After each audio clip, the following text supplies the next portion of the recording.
ARK's Extinction release date is delayed, and how did we not see this coming? ARK Ultimate Mobile Edition Google Play registration, and a broader look at IP use with premium mods. So, Community Crunch 438 arrives to us, and with it, of course, the Extinction launch update and Wasteland War key art.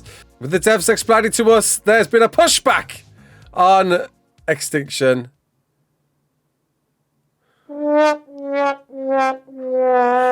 No! 3 days! 3 days! Bro! Delayed to the 19th of December. Gotta say, I'm bitterly disappointed to hear about this. We've been informed the 16th for so long. Week upon week upon week upon week.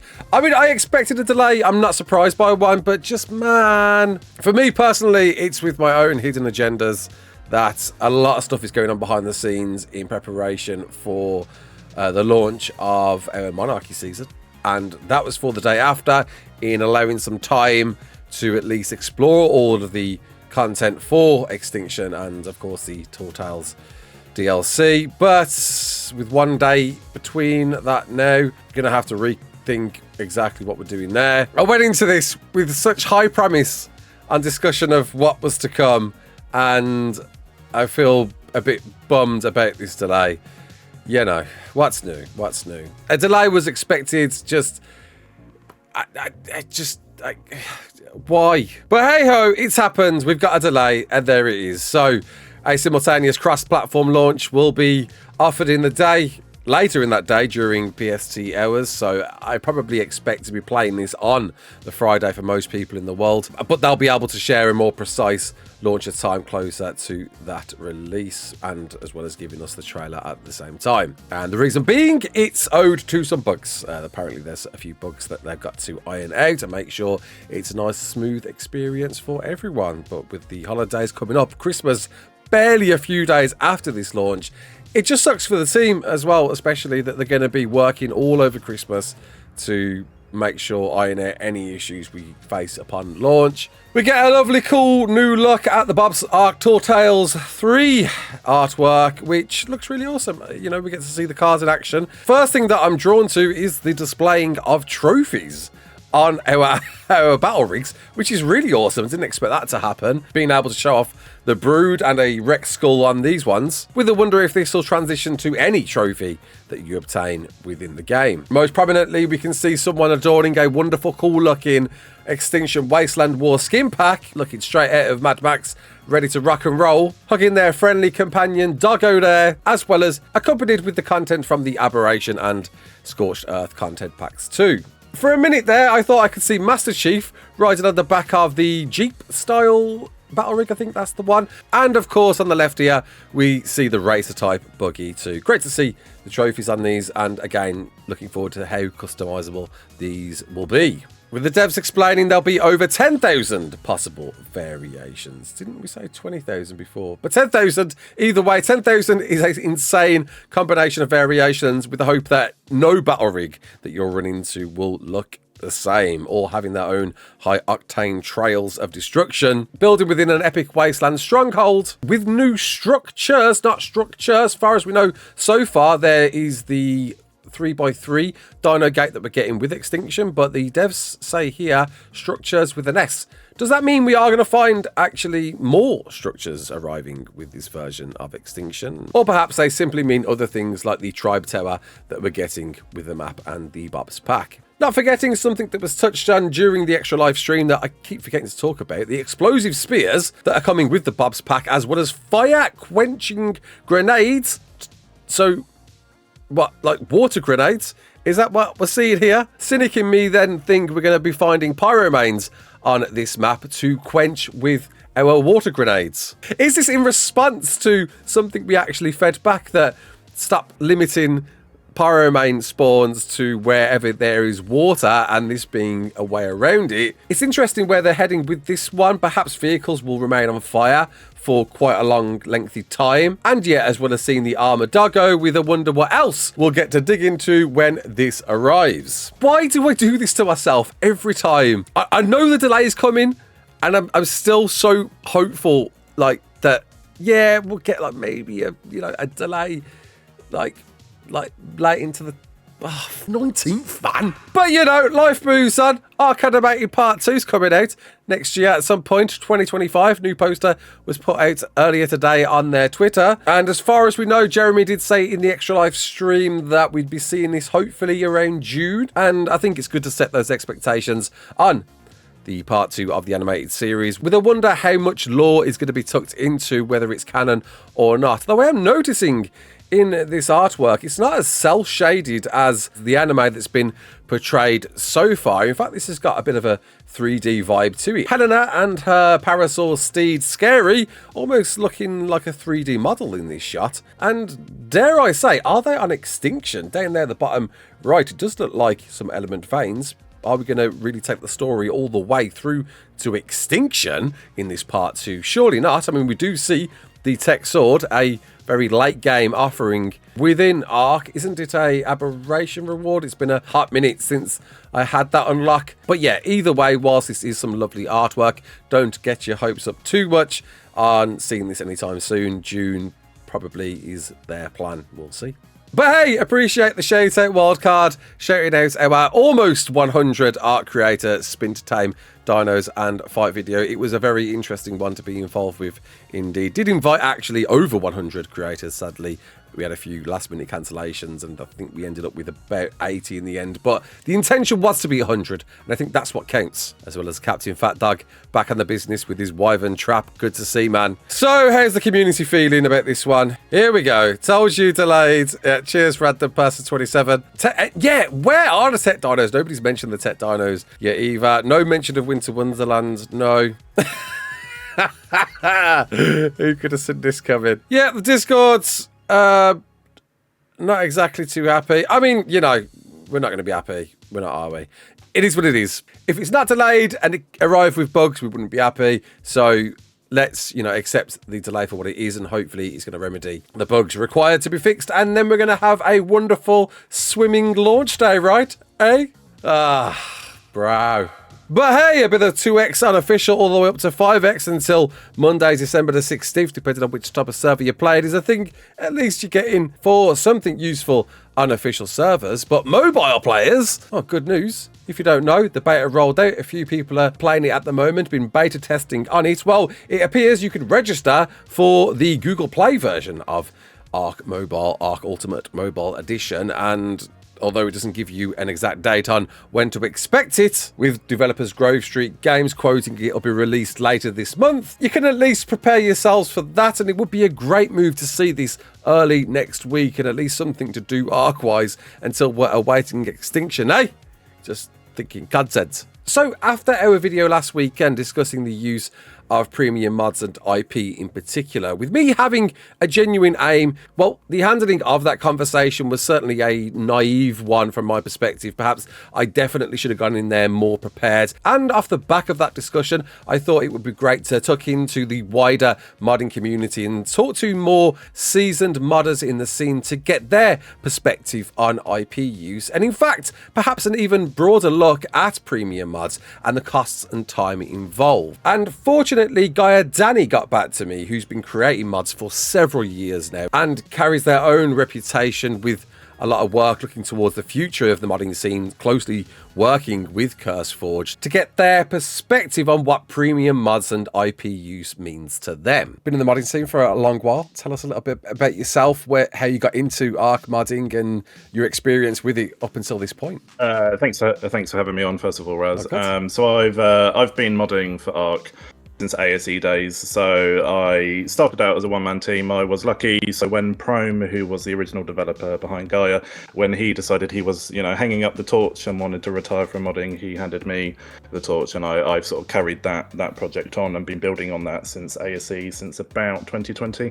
Right. So if you fast forward to ASA, yeah, I'm now lucky and I'm managing a project team, of like 15 people. We're working on really big projects, and we've got some exciting stuff coming up. So that's sort of been my history into modding. Wow, that's insane to hear. You've got an actual team behind you. I think most people still look at the ARK modding scene as, just individual creators, doing it in their spare time, and to hear, that some people are actually going to those lengths now and have got a fully functioning team to execute said mods is really encouraging to hear for the future of ARK mods. Yeah, I think it shines a positive, positive future for those that are interested in seeing this as a potential, career path. Yeah, a lot of people that work in the gaming industry started in modding, or had history with it. Even a lot of people that work at Wildcard, came from the modding scene.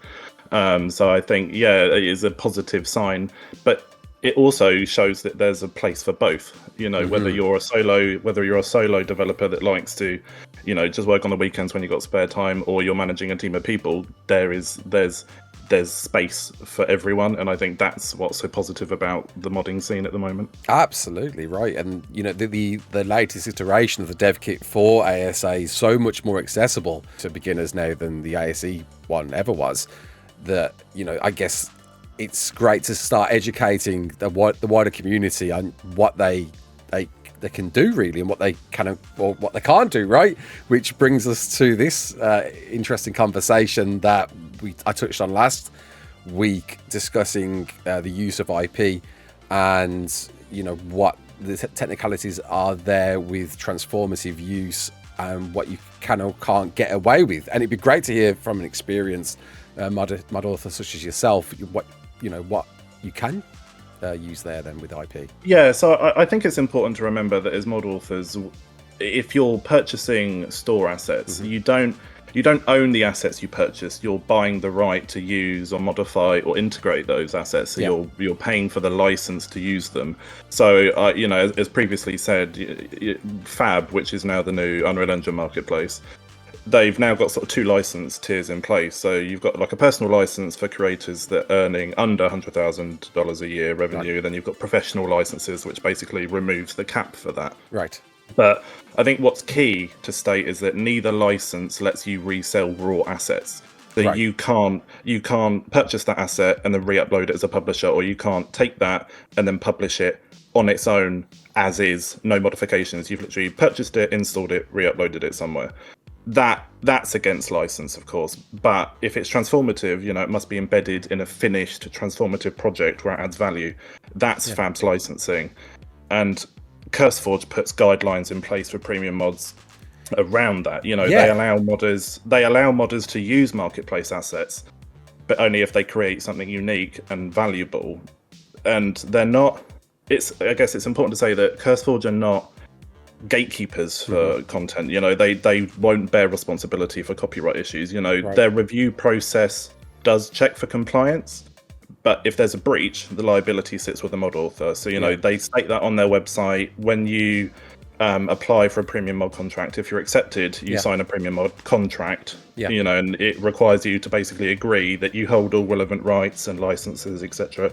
And I think it's quite good because the guidance CurseForge has put in place is a bit of a recent addition, and I think it was around the increase in custom cosmetics, which is topical because that's the conversation that's come Absolutely, yeah. And they've put in place that if you're using marketplace assets, it's basically you're locked to a certain price tier. So it's between $2 and $5, but you can't go to 10. You can't go to 10 and 15, which is what is allowed for other premium mods that get submitted. So I think it keeps it accessible for creators that maybe don't have the capital to work on more custom projects, but it also still rewards creators for the work. So I think it's a good balance that they're putting in place to allow that. And I think for custom cosmetics, which is what Neddy's tweet was focused on, the quality standards are clear. They've set out guidelines that if it's a cosmetic, it needs proper rigging. It must be compatible for male and female characters. Customization options for colorization must be in place. There's a list of things that they touch on that they expect to see to allow that to be what they would class as transformative and added value, which is why they allow it. Sorry, is that the same stance for free mods as well as premium mods? Yes, I mean obviously the guidelines for pricing is different because that doesn't apply for free mods, but there is still a quality in place. You know, if the skins, you know, if there's really bad seams or the rigging doesn't work properly, you know, or there's something not right, you know, chances are CurseForge may flag it to you. It's more likely in a premium mod setting, because of course there's an expectation of quality, and you know there's a review process for it. So I think there is more of a scrutiny behind the premium mods. Yeah, naturally, right? Yeah, naturally, because also, you know, they're putting their branding on it as well. Absolutely. You know, CurseForge just saying, you know, we're highlighting these as our sort of our magnum opus. These are our premium mods. But I think it was previously said that, you know, it's as easy as ripping the asset and retargeting it, and I think that's a point that needs clarifying, because transformative use is what separates, you know, a basic asset flip from something that's unique. So I think the goal is to take an asset, build on it that adds value. You know, so a good example, you know, we have our own like custom cosmetic mods. So we have a sci-fi soldier custom cosmetics, and That's right, you know, just to implement that, so we sourced the assets from an artist that we've been working with, but it also just so happens to be listed on Marketplace. However, to make it functional, we still had to re-rig it to the ARK's character skeletons. We had to split it into modular pieces. You know, you have to do retextured variants, camo patterns, implement the colorization for dyes. We even had to do animations for the weapons because they didn't exist. And then because ARK doesn't have cloth physics, we had to do rigid bone physics for things like capes and, you know, your hair and everything else. And then we had to weight paint it all to make sure if someone goes wild on their character proportions, which I think you love to do, it scales correctly. Yeah, absolutely. You know, and I think, you know, not every mod author goes to that level, and that's fine. You know, I think a lot of solo devs that I've spoken to about this issue, they're doing amazing work, and you know, and keeping it transformative on a smaller scale. And even at the most basic level, I think that's still enough effort involved to make it transformative. And I think we don't want to discourage solo devs that are interested from not pursuing that, based on, you know, what opinions about what transformative is and isn't.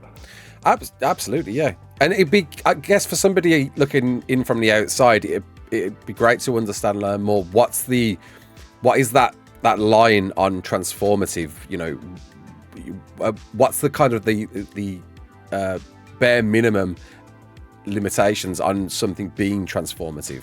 Well, that's a difficult one, because even Fab's own licensing doesn't clarify what they would class as transformative. Right. They just say it must be transformative enough, and then they basically state what it needs to be included as. You know, whether that's a game, paid project, you know, whether it's included in mods, etc. So I think CurseForge are sort of at the forefront of making that decision, and that I think, you know, that's going to have to be part of their review process.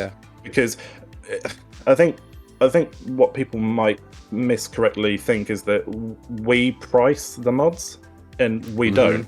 When you submit them, you can say, well, I'd like it to be this price, but they have to approve it at that price. So if CurseForge say, we don't think that, you know, the added value is worth that price tag, or Wildcard don't think it's worth that price tag, you know, they'll set a different pricing.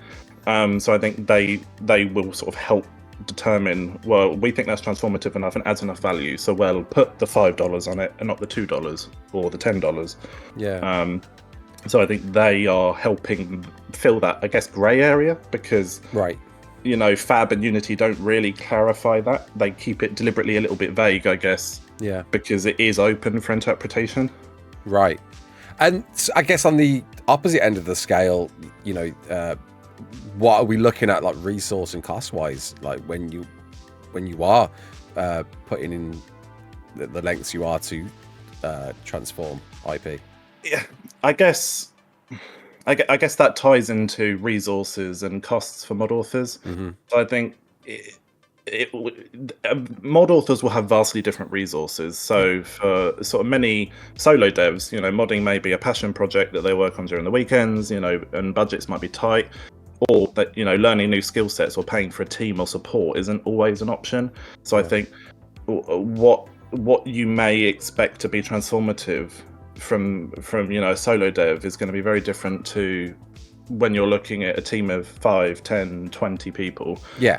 So bigger projects, like what we're working on, where we've got a team of 15 people, we would expect the scale of transformative to be vastly different. Yeah. But I think it's not fair to expect solo devs to hit the same studio level standards. Yeah. And they shouldn't have to. No, I think right. there is space in the modding community for both. And I think the guidelines allow for both. So I think, I don't think a solo dev should ever feel discouraged from submitting, their premium mod for a review. Because they might not think, it's not transformative enough, or it's not got enough added value. Put it up for review. If you've put time and effort and passion into it, and you're happy with the product you've created, put it up. As I say, the community is big enough for everyone. Mm-hmm.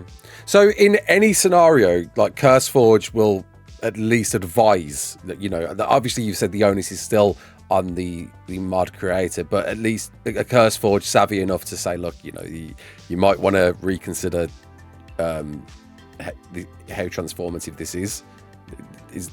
Would I be right in thinking? Oh yeah, that? yeah, 100%. I've even had those conversations myself. So before I ended up with my own team, and I was still sort of the early days of ASA when it was just myself and say one other person on our team.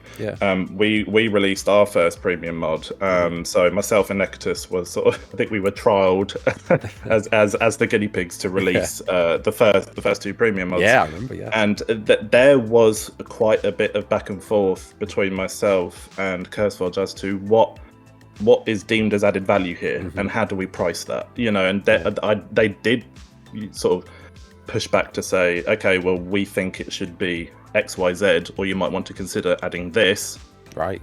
So it adds that value. So I think they do support that if their view of it is it's not enough. No, that's great. Yeah.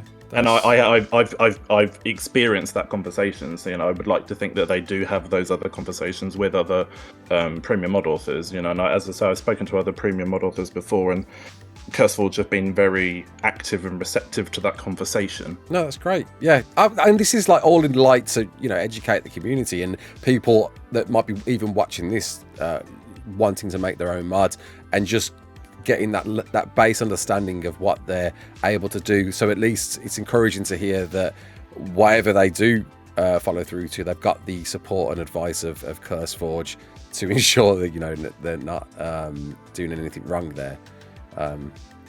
But in doing so, I guess, and in educating the community further, I think we can try and alleviate perhaps any misinformation. I know, I feel like obviously we're having this conversation off the basis of the modding community for feeling like that hasn't been pretty clear up until now.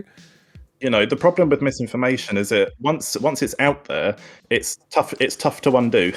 Yeah. So I think for mod authors, it can hurt reputation. It can, if they're a premium mod author, it could damage sales. Yeah. It could damage relationships with CurseForge. I think it's important for, and I say this on both sides of the aisle, I think it's important for content creators, but also mod developers to sort of fact check before we make claims, because I think a quick fact check, not only would be accurate information, but it would also help, educate the player community on actually this is how things are. Absolutely. You do raise a great point there, because I think the majority of the ARK content creator community perhaps look at mods the same way they do Wildcard and feel like they're not going to be able to reach out for comments regarding any issues, and feel like they can just willingly talk about the ARK in general as it is, and sadly are bundling mods in with that same thought process. But I think what's definitely needs to hear is just that encouragement to anyone that mod authors are willing to talk about these any concerns or thoughts or grievances that you've got, right? Yeah, honestly, I can't, I won't speak for every mod author, but in the circles that I've worked with and I know well, Yeah. is mod authors are surprisingly approachable. If anything, I would prefer if creators would reach out to us first to ask us questions. If you're not understanding something, ask us questions. If something's not quite working for you, or you're not understanding something, or come to us, ask mod authors. That we would be more than happy to clear something up for you, instead of having to sort of retrospectively issue a response and have this conversation right here, right? Yeah. So I think we would welcome that. A lot of I was speaking to Depths, and I was speaking to a load of a lot of different devs yesterday, and we would welcome that conversation, because I think content creators are vital to the modding community, but I think that mutual respect between the communities has to be there. Because I think and I don't want to say it was rage bait or anything like that, but I think that style of let's publish and ask for forgiveness afterwards, I think is just going to damage. It's going to damage mod authors' relationships with creators, and also it may put them off. It's really sad the amount of mod authors that have just stepped away because they don't want to deal with it anymore. And that's either from creators or from players. Like Prome, the developer I took over from, he stepped down because he didn't like the way he saw the community at the time with ASE. So he was like, I can't do it anymore, so I'm handing the torch to you. And I think it would be sad to see that being an ongoing trend, because we want to promote more people into the scene, not push them away. It's at times it is sort of eggshell, like with an underlying of volatile or waiting. Like a great example recently is Architect. So gave me an insight onto his map before it was released to the public, and unfortunately I was running into so many issues, and you could see the frustration in me, and I was but I wasn't trying to direct it at the mod, but I was frustrated from the stability issues that I was running into, to the point a lot of people jumped into his community to like berate him about his mod. And I had to like issue a statement in his Discord to like say, guys, like you can't, like it's that's just not the way to behave. And and that scenario in particular just definitely made me like think that you've got to be much, as a creator, you've got to be much more careful in how you're discussing specific mods. And I think criticism's fair. It's almost creators have a sort of moral and ethical responsibility to make sure that what they're publishing is not inadvertently damaging, whether that's directly or indirectly. Because by all means, I've had it, and I'm not suggesting every content creator does this, but I've had instances before where it's like, I'm looking to do a mod review. Do you mind if I send you the footage beforehand, right, so you can check it? And I'm like, by all means, I'll give it a quick watch through, and give you the green light. Everything in it is fine, it's accurate, and as I say, I'm not suggesting everyone does that, but I think that's a sort of positive relationship that you almost want to have with creators. Especially for some of us that run bigger teams, we'll be working on marketing plans and things like that. We would love to involve creators, but there needs to be that mutual respect between devs and creators to be able to do things like that. No, absolutely, it's hand in hand. And I've been working, communicating with the modding community long enough to see the benefits of that, from both sides. So I hope this has kind of like reached some ears, and it's created at least a bit more of an educated understanding of one, content creator influence, and two, just the use of IP for people out there that are waiting, thinking about making their own mods, me myself included. I really truly got into like learning about this to understand what I can get away with. And because I don't know, I didn't know if I was allowed to use any IP at all. So I'm kind of, it's been a bit of a up and down road, but I'm very grateful for this time to chat about this and get a further understanding from yourself on the lengths of work that you're doing and your team is doing to prove, that how transformative is much more than just the word transforming a piece of IP. And yeah, the end product there of how to perhaps communicate more in the future. Yeah, and I think with premium mods, if you're a solo dev thinking, I'd love to release my first premium mod, do it. By all means, do it. Because the revenue from that, it opens doors. We started with 1 or 2 premium mods, and that's opened doors to bigger and better things. And now I'm working in a team. We get to work on much bigger projects, but I think the problem is that comes with responsibility and requires a lot of money as well. I don't think sometimes I think it goes under the rug of how expensive development can be. When you're running these big projects, they're very, very costly.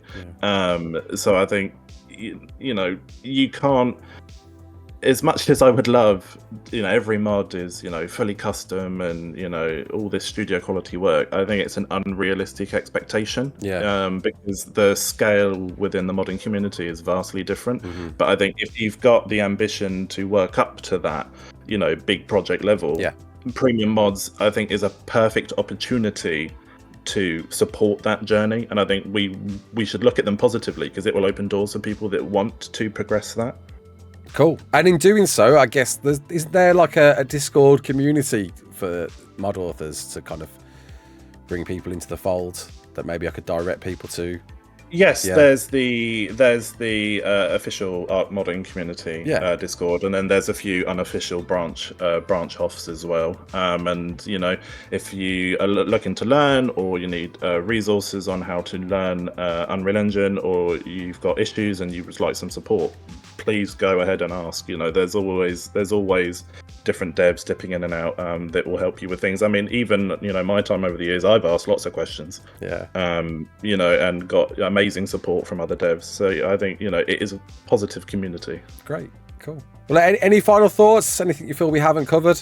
No. I think we've covered everything. At the end of the day, we want to promote creativity and collaboration. 100%. And that's what we want to focus on moving forward. Because I think for 25, 26, I think we'll be looking at a sort of a bright future with premium mods, because I know there's a lot of people have got a lot of things cooking. So cool. So a big thank you to Gaia Studios, and I look forward to seeing what they'll be bringing out in the future, and I hope it's educated the community just a little bit more out there to your understanding, and I hope it's at least touched somebody in the desire to try and push to create their own transformative assets themselves. So the 19th is now the new date. Hopefully you didn't book off the 16th. I told you not to do it, and sadly I didn't listen to my own words and kind of planned for this a little bit. But 19th, man, only a few days before Christmas. It's going to be an interesting few days following that, without a doubt, and look forward to sharing more info with you on what's happening with the scenes behind the scenes with Monarchy. So yeah, I mean, upon further reflection, I am a bit bummed about this. I am probably more annoyed about this. It's a delay. We expect delays, 3 days, and being so close to Christmas as well.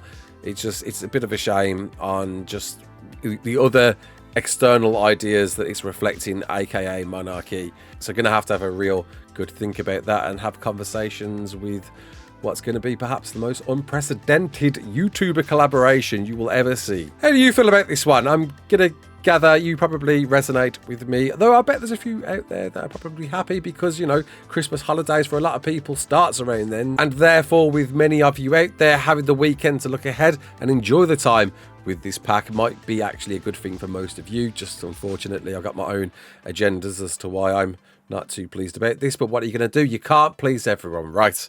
It's coming out December the 19th. My name is Raasclark. Don't forget to like, share and subscribe, and as always, peace out.